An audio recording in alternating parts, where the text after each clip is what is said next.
Hey everyone, it's Sean here, your guide to Warcraft, and I'm coming at you with something pretty special you may have already heard of, but this is the Sun Data Hatchling pet from Winterspring. If you remember Cosimoth the Hungering or the Riddler's Mindworm, the guys over on the WoW Discord have they've done it again.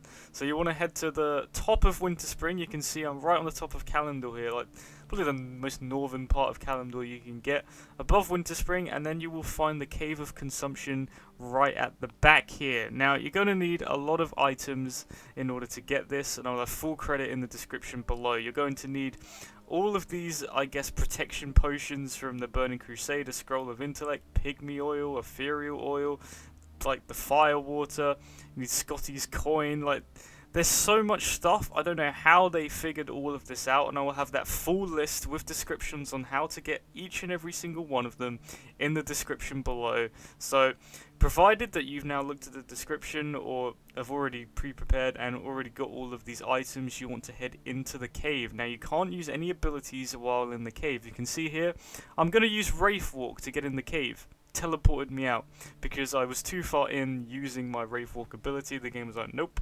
So you just want to walk in as normally, so you can't use any speed buffs, can't use any spells to try and get past any of this. This is all down to consumable items. You can't use any toys, and the first barrier here you see is a wall of fire, so you want to use the fire protection potion to walk through that.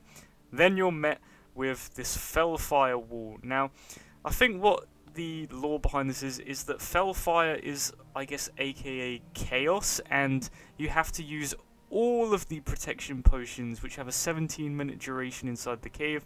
So once you've applied all 6, you will now have immunity to Fell, so you can now walk through the Fellfire wall. Like, I don't know how people figured this out, but this only gets way more complicated from here on out. So now you're going to see this massive gargoyle, and the only way to get past this is to use your Noggenfogger Elixir until you get transformed into a skeleton. This will allow you to freely walk past the gargoyle, and if you don't do that, or if you mess up at any point during this cave, you'll be teleported right back to the start and probably have to get all these consumables all over again. We're now going to use Scotty's Coin to walk through this, I guess, wall of vines, and you're going to see this puddle on the floor. This will contain water stones. You want to pick up a water stone and just want to keep that on you. You want to walk all the way through the vines again, and then we're going to go off to the right, which is where the second path is. Now, you'll immediately see this is a wall made up of water, very similar to the start, where it's made up of fire, and we're going to, well, guess what, be using the water stone you just picked up to be able to freely walk through it.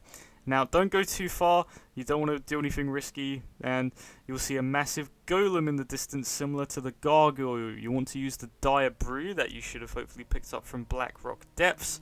This will turn you into one of the Dark Iron Dwarves from the Grim Guzzler, and this will allow you to freely walk past the golem. It's very important that you don't go too far, don't do anything, I guess, risky, don't step anywhere that you think you maybe shouldn't step, because anything can teleport you out. And it happened to me once, which I think was a complete, I guess, bug, or I'm not really sure, but it teleported me out and I had to go back and get a lot of these consumables. Now, you'll see down there was a closed gate. If you come across that, you want to turn around and go back up. I understand it's very dark here. I completely didn't see it till I actually figured it out. And you will see a purple faded barrier on the right hand side. You want to use your Ethereal Oil. This will give you a buff to freely walk through. And you'll be presented with a stone with a hole in. Now, in this order, you want to use your Gordok Ogre suit, and then you want to use your Winterfall Firewater. This will give you an option to put your hand in the stone, and this will apply a debuff of 60 minutes, which will, I guess, gives you a faint glowing symbol on your arm. Now, want to turn around, you now want to walk back through with your ethereal buff still, I guess, present, and then you will be faced with the left side path. Now, as you can see on my screen here, it's completely pitch black, so apologies if you can't see that, but there is a fence which will be, I guess, like almost like a little portcullis, and you want to use your Pygmy Oil. Just keep drinking it until you shrink into a pygmy.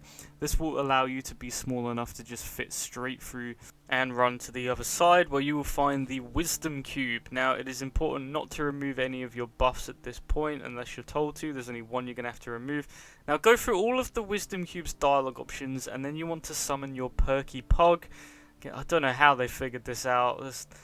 Who would have thought to use this? Then you want to use your little princess costume to dress your Perky pug up, and then this will, I guess, please the wisdom cube, and that will give you a second dialogue option to put your hand or your arm under the cube, which will give you the second debuff, which will give you another faint glowing symbol on your arm.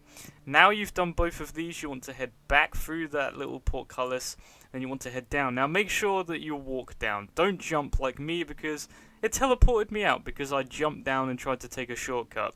Be patient, be slow, and make sure to walk through, and you'll find the gate from earlier is now actually completely open.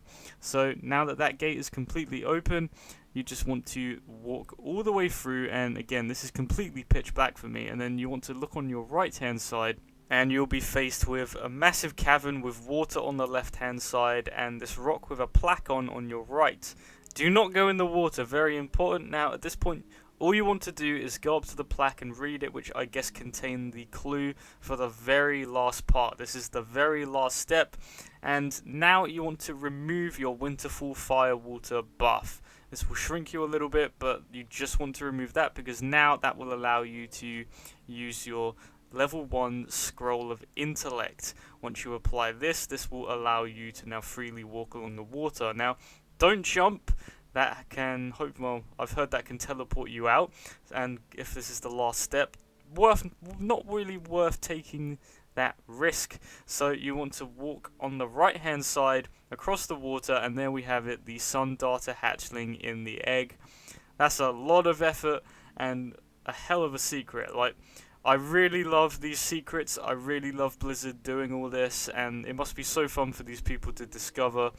And it's just, again, props to WoW Discord, the Secrets Discord, that, somehow finds these. Like, they found this on, I think it was day 3 of the patch in US, day 2 for me on EU, and it's like, the amount of thought that Blizzard must have put into this, and, put it in such a remote location to keep it hidden, and it's been cracked on, like, 3 days of the patch going live is pretty crazy. I'd never have even thought to look in Winterspring, it's just insane.